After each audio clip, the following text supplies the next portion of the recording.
This is my Minecraft survival world, in which we are attempting to build massive epic kingdoms throughout, and we've been building some crazy survival projects so far. Every build is linked in the top comment and in the description, with today the second part of the magical tower and end portal room transformation. Hope you enjoy. Step 1. Transforming the mountain.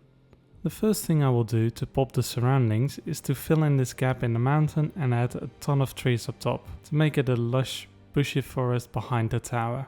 Yeah, growing the trees on the slope did not work at all, and actually neither do these custom ones. I'm not sold on them. In the end, I just added the trees up top instead of on the slopes. This actually does look great now. Moving on. Step 2. The tower extension. Just some warped wood and I will be on my way. On either side of the mountain, I will add the extensions. These will be two huge towers connected with covered bridges in between. This will transform the one tower into a more full magical area. The side towers are in the same style as the main wizard tower. The same goes for the Harry Potter inspired bridges, which I had also built on the main tower. This keeps the build uniform and fitting together.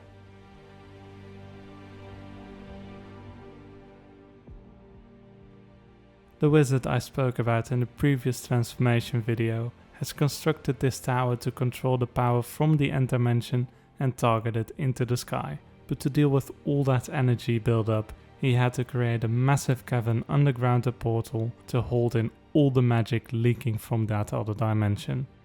In the first video on the end portal transformation, I focused only on building upwards, and I've gotten some great feedback and suggestions on there. Some of those suggestions I will be implementing in this build. That is the great thing of having big projects spanning over time, where the comments can influence the build. Today we're going deep underground, and I have lots of plans for this one. This transformation will be even more epic than the first one, especially the transformation of the portal room itself.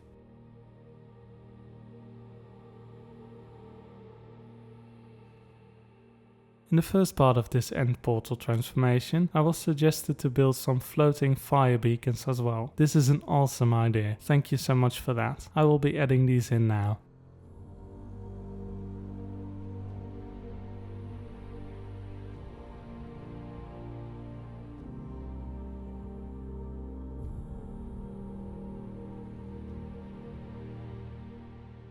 Looking fancy, I will add these all around the tower to make it even more magical. Oh yes, that's magical. I really love these suggestions that can lift the build to a higher level. With the above ground complete, this moves us on to step 3, the excavation. When I found the end portal, I also accidentally found the trial chambers. This is the first one I ever found. I will also have to remove these trial chambers that are in the way of this build, but not before tackling them. This is the first time I'm here, so I will be careful with it. I'm gonna have to break the spawners that are in the way of the hall in the future, and I don't want them spawning anymore. Phew, that takes forever.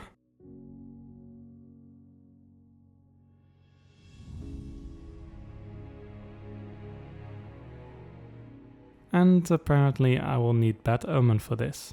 I will get a bottle quickly for some special loot. This really is my first time here. I knew nothing, but thanks for Google and Reddit. I think this is one of the coolest dungeons in the game. Truly amazing work by YouTuber Grain. That said, I am completely gonna break every block in this place after to make more space. In the last video a few weeks back, I already showed some of the progress on the digging. I have less than half to go still, well into the negative digits on the y-axis. I'm not going to do this all in one go, that would be maddening. I started digging here just after the first video about transforming the end portal, which is months ago now.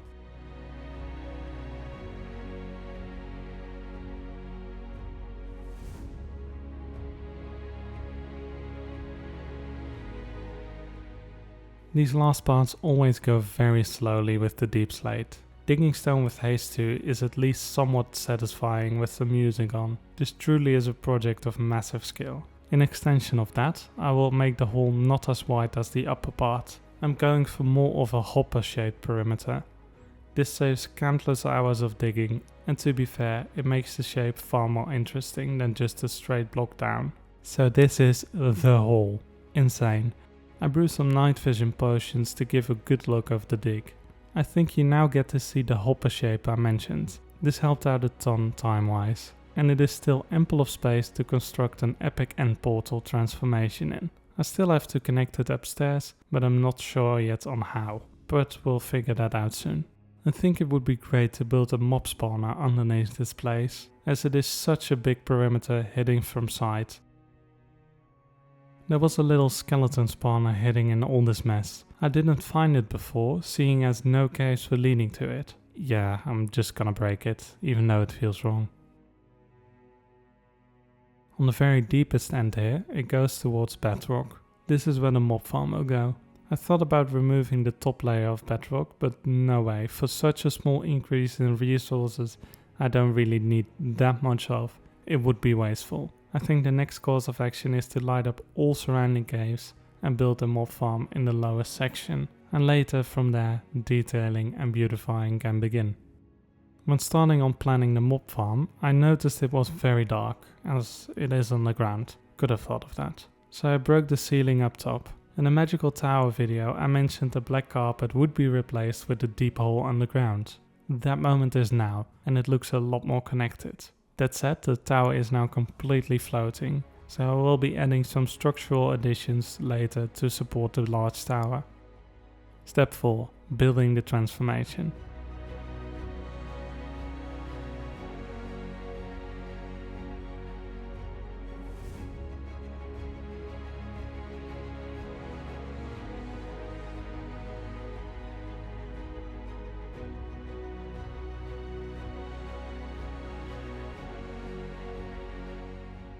Now that the walls are cleaned up and the slab floor is in, it is time for the mob farm to be built. About the design of the farm. I thought about finding a tutorial for a great Y0 farm, but really it was all overkill for what I would need anyway. In the back of my mind I still had the design I had seen years ago, and have built in tons of previous survival worlds. I was actually making a Kingdoms world before this one, but that was never recorded over years of playing. I may show that someday.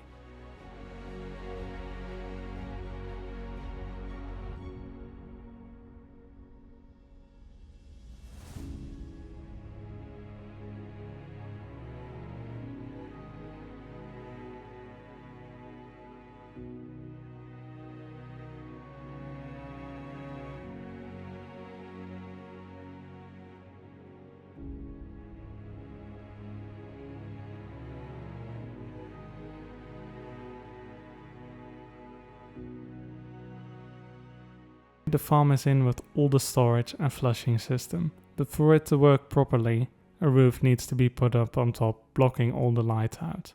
Later black glass will go on top of it to spawn proof the area, and will also light up the surrounding caves to improve the farm.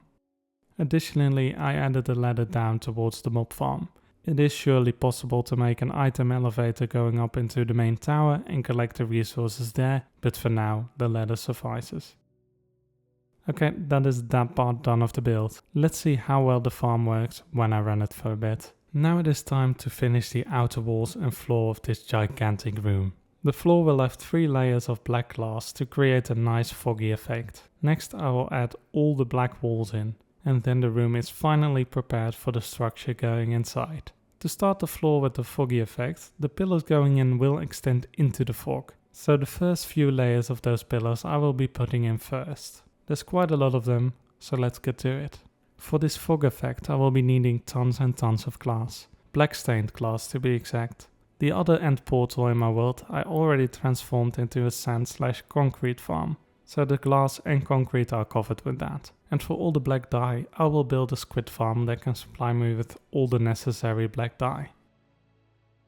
Okay, I had an entire time lapse recorded and you can absolutely see nothing of placing the glass. It looks like nothing is happening, so let's skip that part.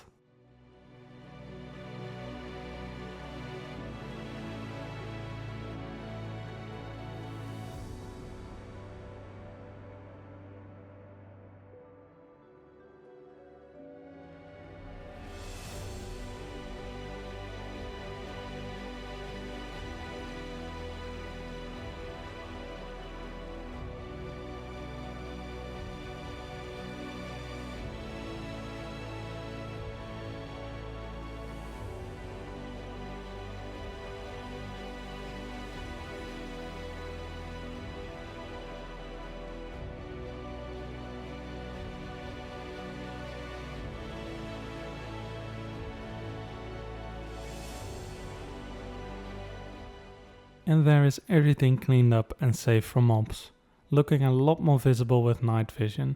I'm gonna be brewing lots of those, I feel. While playing you can kinda tell what's going on, but on recording it gets way too dark in spots. Hence why I will be adding quite a few light sources in this build. The black walls will stay black though, as they should represent the void itself. The floor gives off a slight foggy effect with the pillars disappearing from view, giving the illusion the hole is much deeper than it is. Now the next course of action is to add the archways in between these pillar sections all the way around, followed by extending all the pillars up to the ceiling to give the room some structural sense.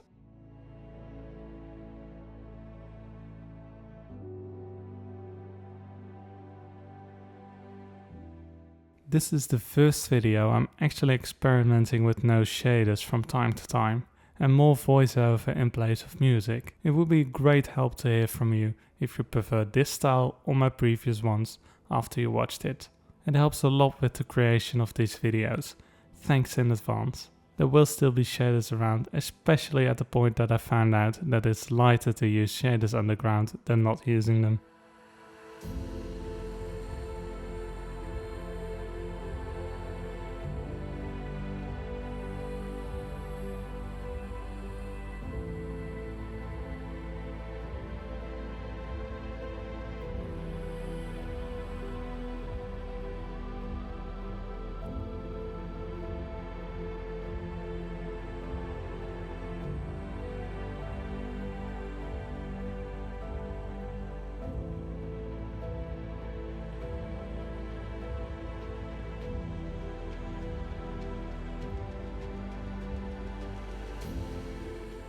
The second part was always in the making, but such a place is very daunting. Great source of resources though. The stone doesn't interest me much because I have a very efficient stone farm, but everything else in the ground I'm sure to take with me, and it will last me quite some time. Although I do tend to build massive builds, so maybe I will be out of resources before I know it.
These are the steps where the whole build is gonna transform.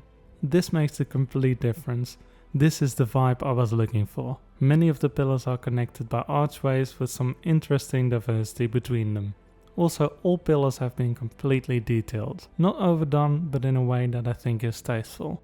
We are so very nearly complete. Save for some glaring issues, the main two features of the build are aimlessly floating now. Structurally connecting the tower and connecting the portal itself to the build is truly gonna make it look cohesive and make it come together. Let's add these last steps and then I will show you the final result.